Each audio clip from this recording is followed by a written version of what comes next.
Douglas Bickford. I am live at 6:09 a.m. here, broadcasting live at my home. Sorry, I'm live, and I can't fix it. I'm human. I make mistakes. Anyway, so I am Douglas Bickford, and I am live from my 105-year-old house in Klamath Falls, Oregon, which is my hometown. Graduated in 1974 from Klamath Union High School, so there's many of my classmates that know me out there, okay? You know how I am, okay? And the first thing I got to say to all my classmates and all those women I was, chasing back in the 70s. The young stud I was, and I'm just kidding, folks. So don't take it. Life is not that serious. You don't have to get mad at me because I'm saying this stuff, but I'm just joking, okay? When I was chasing all you young women out there, because you were chasing me too, because I was good looking, and you were good looking too, and you still are good looking. In fact, you're probably better looking now than you were then, because you've matured. Unless you use drugs, alcohol, sex, TV, religion, another person to try to make yourselves happy. Anyway, you don't have to use all those things if you get a thing called self-esteem, okay? And a thing called self-esteem, which is out of this book right here, which I didn't have. I had zip none all the way up until my 65th birthday, which was December 25th, 2020. I was 65. December 25th. Just call me Lord. Okay. But anyway, I left a toxic relationship, over 16 months ago, because I had no self-esteem, self-love, self-confidence, self-worth. It's how you feel about yourself inside. And I didn't have any because nobody was teaching it. Okay, nobody's ever taught me how to get it. And that's why I'm here on YouTube or Facebook now, in this live video, trying to teach you all how to love yourselves. Because without self-esteem, you can't love, you can't be loved, and you can't be content. Content is how you feel about yourself inside. Or no, content is you feel good about you, where, how, and what you are. And it doesn't matter what you look like. Okay? You feel good about yourself. That's being content. And it's also called internal peace. But you cannot get eternal peace until you attain self-esteem. And I have it now. I feel good about how, where, and what I am. At 66 years old, I feel great how I am. It's because I've attained self-esteem. I never used to feel that way until I got self-esteem. And it's why I've been in 4 toxic marriages, okay? Because I didn't have any self-esteem. Because, like I said, without self-esteem, you can't be loved and loved. You can't love and you can't receive love. And what you attract is exactly what you are. So if you don't love yourself, you'll get somebody that doesn't love themselves. So they can't love you, you can't love them. And what happens is people of relationship junk like me, because I can't stand all the fighting and the argument goes on between two people that don't love themselves. Because they can't love me, I can't love them without self-esteem. But now, I have self-esteem now because of this book, and it's called Mirror Therapy. in this book, she came up with a very simple concept. Her name's Dr. Susanna McMahon. She has a PhD in psychology, and she has a master's in philosophy, right? She's 73, lives in Madrid, Texas. This woman wrote this book 30 years ago. It was published in 1992, okay? And every chapter, I kid you not, talks about how they have taken away our self-esteem. And I'm talking about the governments of the world don't want us to have self-esteem. That's how they control us, okay? But anyway, and they use the television. Back then, they were using the television, the radios, and newspapers to do it to us. And she exposes this in this book. And now, 30 years later, we have the social media. And they're doing the same thing on Facebook, even where I'm broadcasting here right now. And that's why all these so-called good-looking women are all over Facebook. If they're real, they don't have self-love, because if they had self-esteem, self-love, self-worth, self-confidence, they wouldn't be putting their half-naked body on the internet, looking to hook men for whatever the reason they do it. They wouldn't, if they had self-esteem, self-love, they would never do that. It's like, here's the other thing.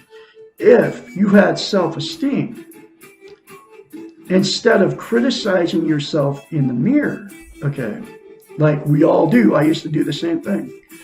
Instead of criticizing yourself in the mirror, when you get up in the morning, when you're in front of the mirror, and we're all in front of the mirror every day, I can confidently say 100% of people say bad things about themselves, because we are all human, okay?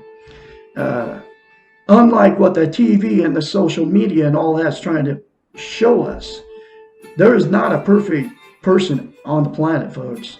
All those people that are on the television and Facebook and the movie stars and all the celebrity news hosts, right? Like Sean Hannity, Rachel Maddow, Tucker Carlson, all those people are not perfect. They show you that they're perfect, but guess what they do, just like you and me? They have fear, they have pain, they all die, just like we do, okay?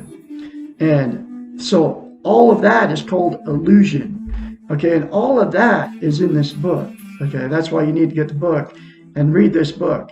It'll fix your unhealthy mind. But the governments of the world, I kid you not, taken away our self-esteem. They use the television, and now it's all over your phone, okay, everywhere you go. That's why I don't have like Messenger on my phone. I got it here on, like when I'm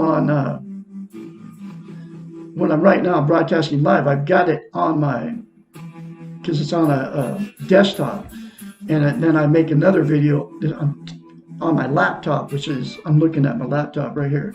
But my desktop's over there, that's where I'm live at, and then I have a camera off my desktop up here. But anyway, so I'm here teaching self-esteem because nobody's doing it.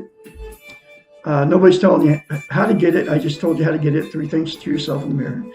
Nobody's telling you how simple it is, and those 3 things to yourself in the mirror daily will give you self-esteem, self-love, self-confidence, self-worth, if you do it and you keep doing it, okay? And it all comes out of this book from a psychiatrist, so it doesn't come from Douglas Bickford. But I know it works because now I am very confidently teaching her concepts on Facebook Live, trying to spread this message because nobody's teaching it. And then the other thing people aren't teaching is nobody's telling you how important it is to have self-esteem. Think about it, folks. You can't love without it. You can't be loved without it, and you cannot be content. That's why you've been in many toxic relationships. That's why you've been married more than once. That's why you've had many failed relationships, whether you married them or not. That's why you're living alone right now, because you've been in too many toxic relationships. And it's because you didn't love yourself that you can't get. If you don't love yourself, you cannot get in a healthy relationship unless the other person loves themselves too. So I'm just waiting for my perfect mate. I mean, there's no perfect person, but the person that loves herself, because I'm heterosexual, loves herself, I will attract her now because I love myself. Because I'm not done with romantic relationships. And I'm just waiting for that person to pop up. And then I will be able to love her now, share my life with her, and she'll be able to love me and share her life with me. Because I love myself now, and she loves herself. That's how it works, folks. But that's not why I'm doing this. I'm not looking for a woman. Okay? I'm teaching her very simple concepts. I'm trying to teach you so you can get in a good relationship, and you don't have to be alone the rest of your lives. Okay? So anyway, here's the next chapter, and I can be your mentor. Any of you can call me anytime, 458-232-5238, day or night. When you start going through this change process, I can encourage you along the way. Okay? So here's the next chapter. What effect does my past have on me? Glasses, dollar store. I'm gonna tell you what. You know, I want to keep my money. I mean, I got a 105-year-old house, man. Nobody wanted her because, you know, she's not built on a foundation. But guess what? She's solid as a rock, man. She's my refuge. She's my strength. Okay? And she houses all my little 9 precious little angels. And me, of course. And they're all little cats. I rescued all these cats, 9 of them. And they sleep with me. They love on me. They talk to me. I mean, it's like I love cat. Well, I love all animals. Because all animals are all innocent. They're like at the age of a 2-year-old, except for they don't have it in them. They're like the little baby, right? They don't have it in them, you know, all the way between when they're newborn all the way up till they're like 7 or 8 years old. It hasn't been trained out of them because animals can't have it trained out of them because they don't watch TV. You know what I'm saying? It's all true, folks. And that's how they do it to us, man. They got us, you're glued behind the television, and they're feeding you all these subliminal messages that you can't see, telling you not to love yourself, hate other people, you're worthless. I'm serious. This stuff is really going on, folks. I mean, I don't want to go there but that's my belief, and I can believe the way I want to. And the other thing is, all the religions are telling us that we're all born bad, right? I mean, I got people telling me, and I write this stuff in comments on my Facebook page, right? I got people telling me, you're wrong. The Bible says, the Quran says, the Jehovah Witness book says, the Mormon book says, right? The Christian book says, the Christian says, and that we're born bad, right? But we're not born bad, okay? How can a little kid coming right out of the womb be bad? They don't get bad until it gets trained out of them to be good. You know, they're born with goodness, and then it doesn't leave them until it gets trained out of them to when they go to school, okay? Because, you know, you all know what I'm talking about, the little kid. Well, he'll say hi to anybody. I don't care, a little boy or girl, right? As soon as they can talk, man, they're, hi. And I'm like, how you doing? And they're like, what's your name? And I go, I'm Doug. What's your name? And then if they can talk that good, they'll say, I'm so-and-so. And then if their mom and dad are with them, they're like, and they're looking at them and they're letting them talk to me, right? And then I'm sitting there having a conversation with a 2-year-old, okay? But you know why? Because they're like little animals. They have that mentality, and there's no inhibitions. They haven't learned not to hate me yet, okay? And so that's why we're not born bad, folks. But this is not a religious video, because I'm not religious. I call God the Great Spirit. All my wisdom comes from inside myself, with the exception of this book. She's a psychiatrist, and this is how I learned why I'm teaching her concepts in this book, because nobody's doing it. But other than that, my wisdom comes from inside me. I believe God lives in all of us, okay? You just have to accept and acknowledge it and say, I love you in the mirror, to find out that God lives inside you, because that's where he lives.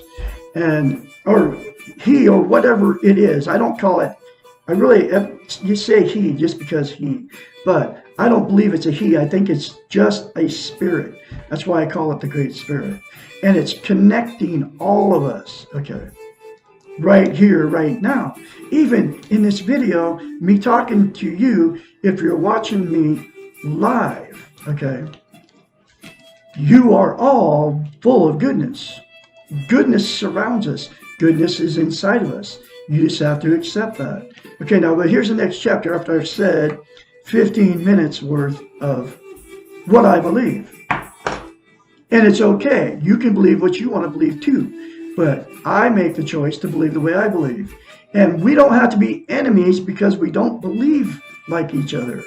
Because what people want to do, they won't even watch me because I call God the Great Spirit. They call the Spirit Jesus, or they call the Spirit Allah. Okay, there's the big war between Christians and Muslims, right? Because the Christian says it's got to be Jesus. The Muslim says it's got to be Allah or Muhammad. Okay, and then because Jesus is like the savior of mankind according to the Bible, Allah is and Muhammad's the prophet, and Allah is the God according to a Muslim. It comes out of the book of Quran. Everything the Christian believes comes out of the Bible. So you got two opposing things, and what happens because of religion, and they're both religion, folks. You can, even a relationship with Jesus is religion. Okay, people try to say, well, I don't have a religion. I have a relationship with Jesus. People have said this to me. So what happens is, then the Muslim hates the Christian. The Christian hates the Muslim, even though they say they love them, right? And that's the problem with religions, all these so-called holy books. I say we're all connected by the Great Spirit, and we're all full of goodness, and you can believe whatever you want to believe, because that's not my job to change your beliefs. But anyway, that's I keep going off. I go off on these tangents because I got all this knowledge, and it comes from God inside me. It doesn't come from out of any book except for this one, and it comes from a psychiatrist to you out there. What effect does my past have on me?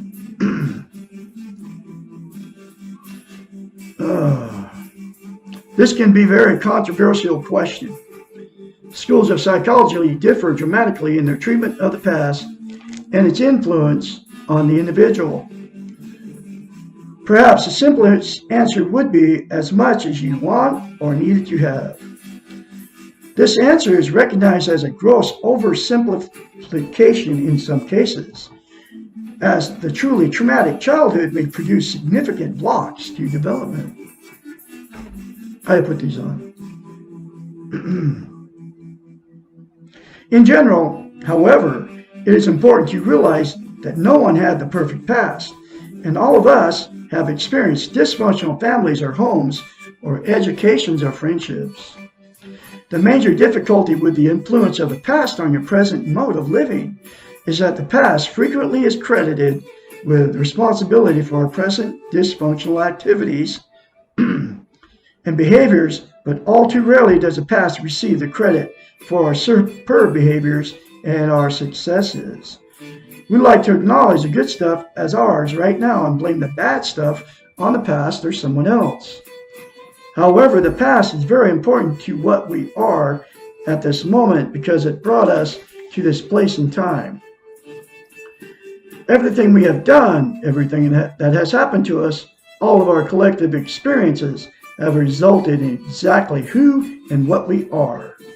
There is absolutely nothing any of us can do to change any part of our past.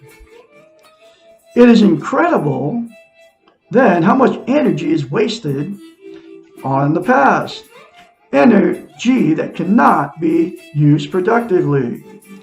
If you're spending a significant amount of time living in your past, you will know so by feeling guilty, by making what if and if only statements. Then you are missing out on your life in the present. You are not living in the present, and you're not doing the best you can. You are making the past your enemy and allowing it to steal your time, your life. Your past, which includes every moment up to this one, while you are reading this, is gone. It is over, untouchable, unchangeable. The best way to get out of your past is to let go of any influence it may have on you, is again another paradox. Let go by honoring. Stop hating, regretting, fighting, wishing for, and denying. Accept the reality of what you had and what you missed. There is no going back now. Mixed in with all the stuff, the bad stuff, and everyone else's past life has large quantities of this bad stuff, are some positive things. After all, you have arrived at this place in time. You survived it all. Reward yourself for surviving. Honor your past for what it has taught you. If you do not like what your past has taught you, honor it anyway for teaching you what does not work. Everything we have learned has value, if for nothing else but to help us prioritize by minimizing our options. Decide to use your past for your optimum benefit. Take what you need and remember it lovingly. Be objective. Look through your baggage. Pick out the good stuff. Let go of the rest. From your memory, your actions, your life. Do not be afraid of your past. Ask for help in working through it. If this task seems overwhelming, you do not need to spend your present and your future life dealing with your past. Woo! So, that's the wisdom out of this book. Don't live in past and guilt. Don't live in the future in anxiety. Live in the now. Okay? That's all we got. Because you can't do anything about the past. And you don't know what's coming to you in the future with it. Unlike all the religions and all these holy books are telling us that we're all going to get thrown in hell if we don't believe like they do, right? And they all have the same story. You know, they're going in the future and telling you to force you into submission, to scare you so you do their bidding for them. And it comes from all the so-called holy books, the Bible, the Quran, okay? But this is not a religious conversation. But that's exactly how the religions have done it to us. You don't know what's coming to you in the future. I don't care what people say. These people haven't been there and came back, you know, because I don't believe the Great Spirit will allow it, okay, to go, you know, like they say they saw hell and then they receive Jesus so they don't go to hell. This is what they tell people. But anyway, that's another very important chapter for you. You all have a great day out there. I'm going to have another chapter for you tomorrow, which is, what can I do about my future? Remember that you're all good out there. You're all born good. You'll go out good if you accept it. Say, I love you in the mirror. Say, I love my inner child. Say, I'm worthy to be loved, worthy to love. Like I said, I can be your mentor, 458-232-5238. When you start going through this change process, I'm the absolute only one teaching what I'm teaching on Facebook and YouTube. I have been for over a year, and I'm continue to do it because I'm on a mission. You know, the Blues Brothers, remember that movie? I'm on a mission from God. I'm on a mission from God. I call it the Great Spirit, Okay, but you can call it whatever you want to call it. And I'm not going to judge and condemn or criticize you because you don't believe that like I do. Okay, I choose to walk in love, and I choose to do good things, and I choose to say good things to you out there. You are all beautiful people, and I will talk to you tomorrow. Have a great day.